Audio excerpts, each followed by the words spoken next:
Welcome to Cirone on Schools, a production of the Santa Barbara County Education Office. It is my privilege to introduce the host and creator of Cirone on Schools, Santa Barbara County Superintendent of Schools, Bill Cirone.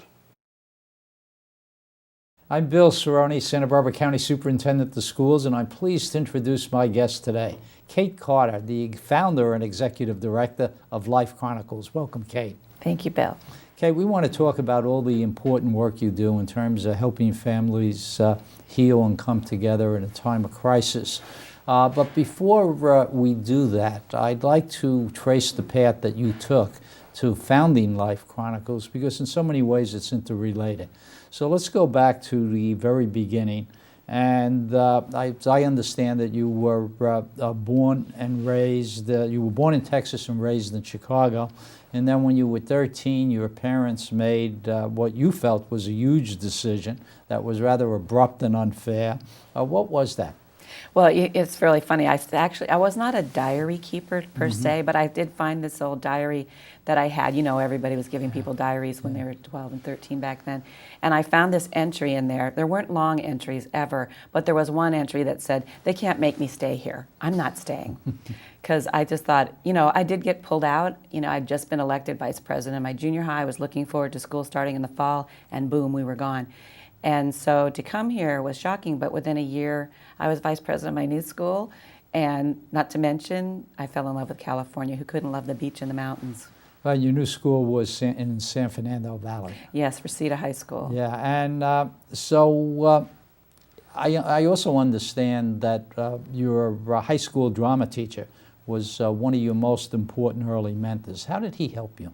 Well, you know, and he's still a very close friend of mine. He was Kevin Spacey's drama teacher as well. He's an incredible teacher. I think the most important thing he did for all of us that were his students was that we fell in love. First of all, he taught us to fall in love with Shakespeare, which is not necessarily an easy thing to do with kids that age. But he also really instilled in us the idea that we could do anything. And what he and I had fun sharing a few years ago was my realization that when he chose me to be the student director of the play 1984 by Orwell, not my favorite material, I was really stunned. I was a performer. You know, I performed on stage in the Shakespeare Festival at UCLA, won first place there, and in the individual categories in the Fall Festival in Los Angeles, which I absolutely loved. And so when he picked me to be a student director, I was really surprised. I was a little girl then. I was really little girl, and if you looked at me, who picked me? You know, this little performer.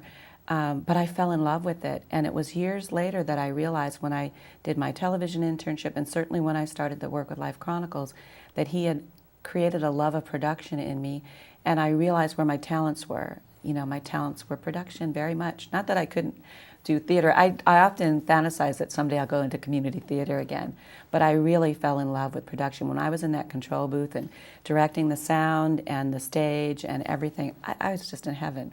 So what was the path you took to Santa Barbara? Let's see. Well, my boyfriend in high school was going to UCSB, and then we got married a few years later, and I moved here. I moved here shortly before. I worked here in data processing in 1971, which was really the early days of all that. And I didn't love Santa Barbara at the beginning because when I came back, after I got divorced, which nobody wants to get divorced, but it wasn't a happy time for me in Santa Barbara the first time. But when I came back in 1980, it's been fantastic ever since. And I understand you were self-employed at one point, working from home, and Oprah Winfrey started telling her television viewers to follow their bliss. That upset you, didn't it? You remember everything. Yes, I mean, back in the days, in the early 90s, I would say, if I had to think back, she had this kind of recurring theme to follow your bliss, and I used to stand in front of the TV, and sometimes I just wanted to jump up and down and say, I would follow it if I knew what it was. I have no idea what it is. Tell me what it is. Didn't know. So how did you find out? Maybe a better question is, what events yet led you to start LifeChronicles in 1998? Well, you know, it went further back than that when I really started to look at it. Probably when you asked me a question on another show, Bill, that's probably when I started to think about it. But I thought about it because I knew it went further back than even 1998. I had lost a friend in 1980, a friend of 23 years, and no, in 1990, I'm sorry, in 1990. And I was 40 years old, and I just remember at that time thinking, boy, if you don't know what it is you want to do with your life, you better figure it out, because clearly we don't get a choice in that. And I just felt really strongly that I needed to figure out what this was. And it was through a series of coincidences, and I don't even know how it happened, I ended up doing a television internship at Channel 17. And I remember coming home from one of my first classes and saying to my husband, oh boy, I'm home. Because everything about it fit for me, except that when I finished the internship, I had friends really pushing me, what are you going to do with this? They thought I was good at it. And I said, yeah, I really love it, but I'm not interested in commercial television. I want to do something meaningful with it. And if you've seen good television or film, you know how powerful it can be, the impact it can have on a person in a positive way. And that's what I wanted, but I still didn't know what that was. So when Terry, my friend, told me that she was dying and had a short time to live, her doctors had told her to get her affairs in order. Her husband had only been gone from ALS about a year. And I just walked around for days thinking, what can I do? What can I do? And it just came to me. And I called her and I said, Terry, I want to sit you in front of a camera and I want you to tell the children everything you want them to know for the rest of their lives. And I'm not the smartest person on the planet. It was a couple months later that the light went on and I went, oh, this is that thing that I could do. And a month after that, the day that Terry died, I actually called Gail Rink at hospice and said, Gail, this is what I'm going to do. Well, you've just defined Life Chronicles, but for someone who has never heard of Life Chronicles before, how would you define it to a layperson? Well, you know, what's funny though, Bill, is it's changed over the years, and so we define it more clearly now, I think, than we did in the beginning. In the beginning, I thought it was about memories, and it is about memories, but it's about more than that now. It's become a therapeutic tool for families at the end. And truthfully, when families call us, we don't usually talk in depth about what we're going to cover. They come to us. You know, we've never marketed Life Chronicles. And we've done 1,100 videos, and we've never marketed Life Chronicles. We have a website, but we haven't done outreach or anything like that. They've come to us. And because they have this need to be remembered, but what we know is we also, in that opportunity with them, in that moment in time, we can cover some bases that perhaps the family hasn't covered yet and help them tie up some loose ends and make some connections that will be lasting after they're gone. Well, I know you would mention you've taped 1,100 people, and I know that's been all over the country, all over in Europe and in Canada as well.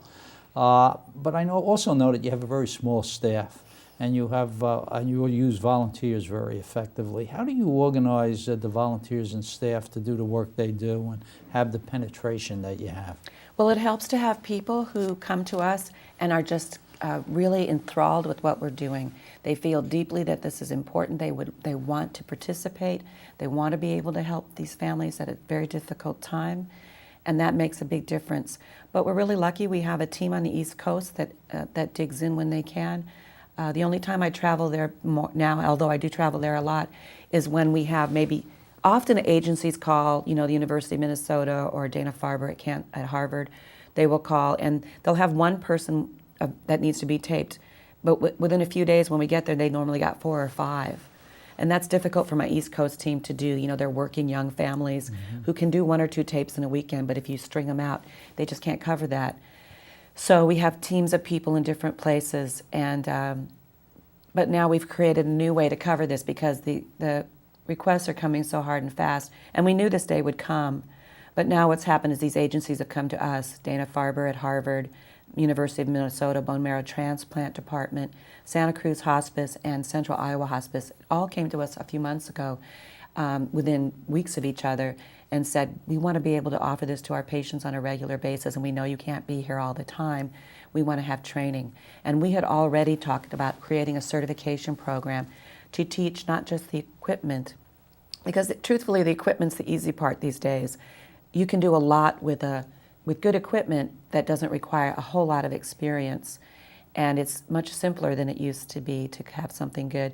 But what we know needs to be trained is how do you walk into those situations, very highly charged situations, and help these people become relaxed with you and trust you enough to allow you to lead them through not just their life stories, but perhaps cover some ground before they're gone. And walking into those situations, I've been very impressed with some of the very powerful stories about the impact of the work itself on your teenage volunteers. Tell us about that. Well, you know what's an interesting thing is 2 weeks after I actually said, this is the day we start Life Chronicles, I met with 7 of my friends who, most of them are still involved with Life Chronicles in one way or another after 16 years. And we sat down to flesh this out. What could we do? What would it look like? And what would it be composed of? And we went back a year later into the computer, and we found the minute or the notes from that meeting. It wasn't minutes, but notes. And the last item that was listed there was student volunteers, especially high school kids. And we felt that there was no question these were going to be very profound experiences, but positive, profound experiences. And as we talked about who would benefit most from doing this, because believe me, I have adult volunteers. We have regular calls from people who want to volunteer who are adults, and we do have adult volunteers. But we really try to involve students as much as possible because the impact is so big and long-lasting. And you know it when you have interns who have been with you for 16 years. Yeah. And you know, in the beginning, the videos were mostly about elderly people. There's been a subtle change through the years, and that there's include more younger people now. Explain that to us. Well, you know, it's actually, I think back on why that was at the beginning. I think at the beginning, the idea was just really, really new, and people couldn't quite wrap their heads around it. And then the more we did of those, and our focus is still seniors and seriously ill, and sometimes they're both. But now I would say more than half, far more than half of our videos are dying young parents.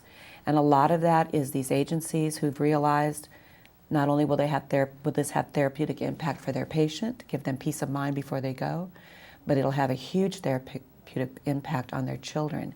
We know that our videos, we were given a study when we first started that showed that by being seen together on camera, whoever remains will remember not just the sight and sound of the person who's gone, but what it felt like to be with them. So imagine being a child who lost a parent. And now we get the letters and the emails, and they come to see us, of young people who were very small when their parent died, and they sit there and they tell us with tears, you have no idea what this means to me. And now I kind of say, well, we do. And you know, some people who haven't seen the work may be uncomfortable with the idea of videos about death. But really, you're talking about life. Aren't the videos really an affirmation of life? Thank you. That's exactly right. I often have said to people, this is called Life Chronicles, not Death Chronicles. And I think that's perhaps sometimes people might misunderstand that we are taping people as they are dying. Now, we did do a video for Dana-Farber Cancer Center in Boston last December, a year ago December, of a young mother whose children were 4, 3, and 7 months old. And we taped her at 10 in the morning, and she did pass at 6 p.m. But that wasn't because anyone waited. It was because things happened so quickly for her, and all of the staff and her physician and everyone knew that she had desperately wanted to do a video before she was gone for her children. And we got there within 36 hours of the call, and that video was done. And if you watched it, it's not sad and depressing. And she's far more invigorated than you would ever imagine, because it's very empowering for a person who knows that they don't have much time to be able to do this one last act. And I say it's all about courage and love. That's why it's such an honor to be with these families, because this person has the courage to face their mortality and do this for their family because of their great love for them. And you've also made a great point that the videos truly depict reality as opposed to the so-called reality TV shows. Exactly. So tell us what you mean by that. Well, you know, CBS Evening News came and did a piece on us in 2005, I believe it was, and they ended the piece by saying, this is the reality, this is the real reality TV, the reality that matters. And boy, you know, that was one of those, I think I must be a jumping up and down person, because again, I wanted to jump up and down and say, exactly. And the best part about our work is not only is it reality, but it's beautiful and it's powerful and it's positive. There's nothing negative about it. The families that we tape, you know, I just did a family by Skype the other day because some of the family members we had to do right away, but I'm going up to Northern California to tape the rest of the family on Sunday. And it's such an amazing thing to see them at first kind of nervous and tentative and just not knowing what to make of this. And within a very short period of time, it's like a light goes on and you see them realize, wow, this is so great. We really need this. And you've also pointed out that initially the recordings were considered more like a family scrapbook. And now they've become much more what you've been talking about. They've really truly become therapeutic tools. Exactly. And as a result, I met with the chief of psychiatry at Sloan Kettering Cancer Center in New York, which is the most funded cancer center in the world. It was really an honor to be with Dr. Breitbart.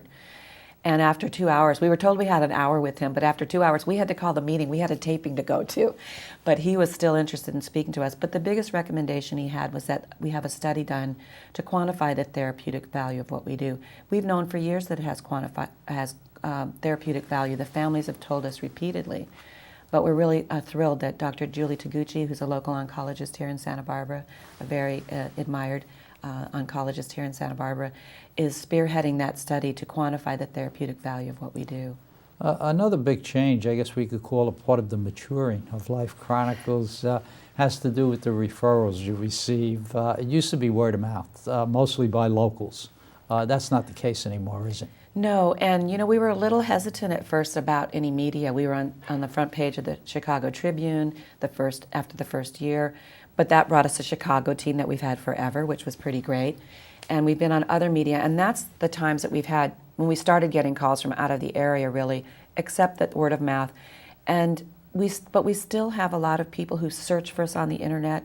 The couple of calls we just got from London, both of those were people who had looked on the internet for someone to please help us do this. But the interesting thing now is with the rising of palliative care, and certainly the understanding of what palliative care is in our country and the world, Life Chronicles has become a real part of that. We got a call from the director of social workers at Dana-Farber while I was doing several tapings in Boston in November.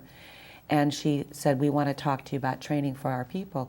She said, our cancer center has moved in with our palliative care department, and every day we meet and say, what more can we do for these families? And Life Chronicles is at the top of the list. That was pretty great to hear. Certainly is. And I know the high level of recognition has also led to a new milestone, an exciting one, and it has to do with the training and certification program that you've launched. Talk to us about that. Well, we have an excellent team that's putting it together, people who've worked in social work, worked in the medical field, and worked in certainly what it's like to do certification and trainings, which is not my experience. So I need these people to guide us through this. What I do know how to do, though, is to teach people how to walk into that very delicate situation. So we will be training agencies to begin with. We've talked about training individuals, but right now we're going to focus on training these agencies so that their staff can provide these services. We will probably continue to do editing. Anyone who knows video knows it's a huge chunk of time to do editing, and we will probably continue to do the editing in Santa Barbara. And recently, Life Chronicles began a project based on the advice you received from the Chief of Psychiatry at Sloan Kettering Cancer Center. Tell us about the quantification study and why it's important to you. Well, the quantification study is pretty exciting. I've been hearing things about what they've been doing. They're literally going to do cortisol testing to check stress levels and to see what benefit the videos are bringing to the families. It's going to be very interesting.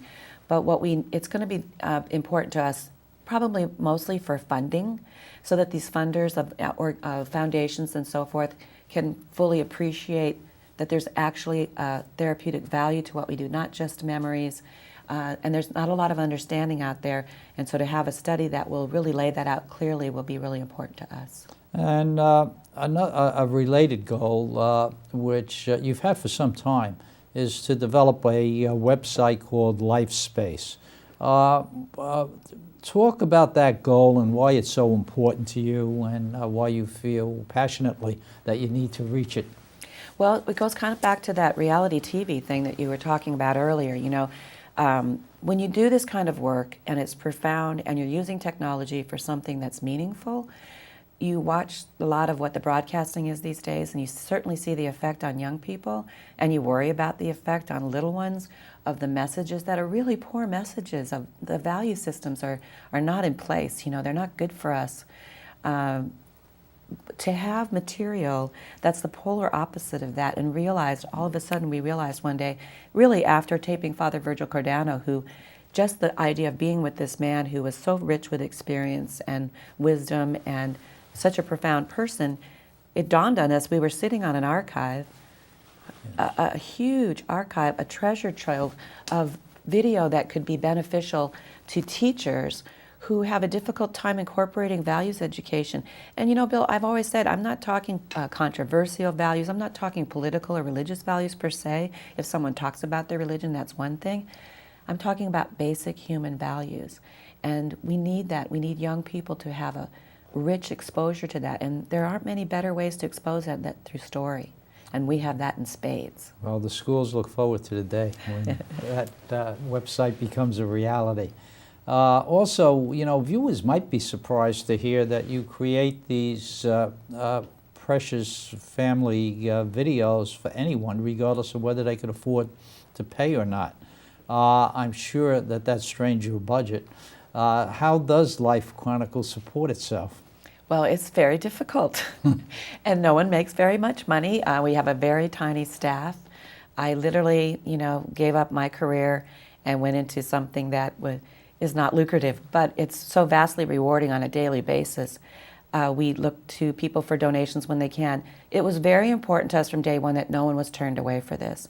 I got a call this morning from a physician at Dana-Farber at Harvard this morning, saying that she has a dying patient who needs this, but can you tell me if she can't afford it, can she not have it? And I said, no, that's not an issue. And that's meaningful to us because it's too important for a patient with young children to not have that video, and especially to meet her wish before she's gone, but to meet the needs of her children after she's gone. And that's been the goal from day one. Would it be easier for us to make this a for-profit? Without question, but that's not the right choice for us. Well, how, if someone was either interested in volunteering or in contributing, or even to consider having if they're in a space where they might want to consider having a chronicle made for a family member, how would they go about contacting you? Well, they can go to our website, which is www.lifechronicles.org, or they can call our office at 805-682-3411. Okay, and you know, for 15 years now, you've touched the lives of literally thousands of people in a very remarkable way. But I'm sure that works both ways. Have the lives of the people that you've been taping and working with, how have they touched you? Well, we just lost one this week who touched me a great deal. There are times when there is someone who I meet them, and often we've not met these people before we show up, you know, so it's not as if there's always been groundwork ahead of time. We don't always have that luxury. But I'm always amazed at how trusting people are once we, you know, get to know them a little bit. And often, there have been times I've longed to become friends with that person. I would think, this is a person I'd choose for a friend in my life. But I had an awakening pretty early in that experience that it was not appropriate, that at that time in their lives, their friends and families need every second they can have with them, and to have someone new step in and take any of that time would not be right. But I'm moved by these people because, as I said before, they have courage, and they have such great love for their families. That's where that courage comes from, and it's very moving to see that. So what's, as you look back and come right up to the present, what's the best part of your job? Well, when I got that call this morning, I'd been in the office, you know, many hours last night and this morning, getting ready for our event tonight. And I got that call from a doctor at 10 to 8 in the morning. And I remember getting that call and thinking, this is what it's all about. And what's the most challenging part? Oh, the finances. That's the part I don't have any experience with. And I came from a corporate world, and to come into nonprofit world it's still shocking to me.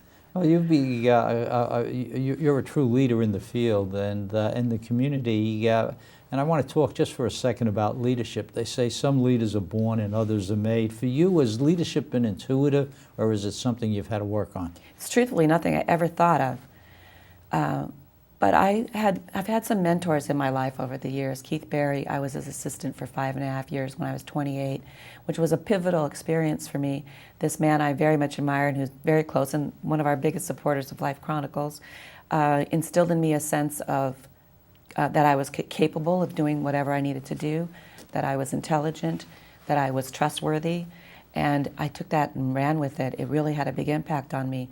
And others in my life have been mentors to me, and have helped me feel like I can lead. But I learned from Keith back in the day that it's important that when you work with people, they fully understand how much you appreciate what they do. They need to be honored and acknowledged for what they do, and I try to do that. So what are the leadership qualities that you have that you feel are most important? I'm not sure. I try to have a sense of humor, even in the midst of what we're doing, and you know, be able to shift gears of that, and then get down to business. But I'm a committed person. And how do you find success? How do you define success? Well, you know, if you don't have success, I'm with Jackie Kennedy. If you haven't done a good job of raising your children, what good is your life, really? And I've been a mother that loves their children dearly and considers them people I would want for friends. And I'm very thrilled with that. And I have a new grandchild who's 23 months old today, and it's the best thing that ever happened to me. But in my work, it's to have meaning in your work. That's success to me.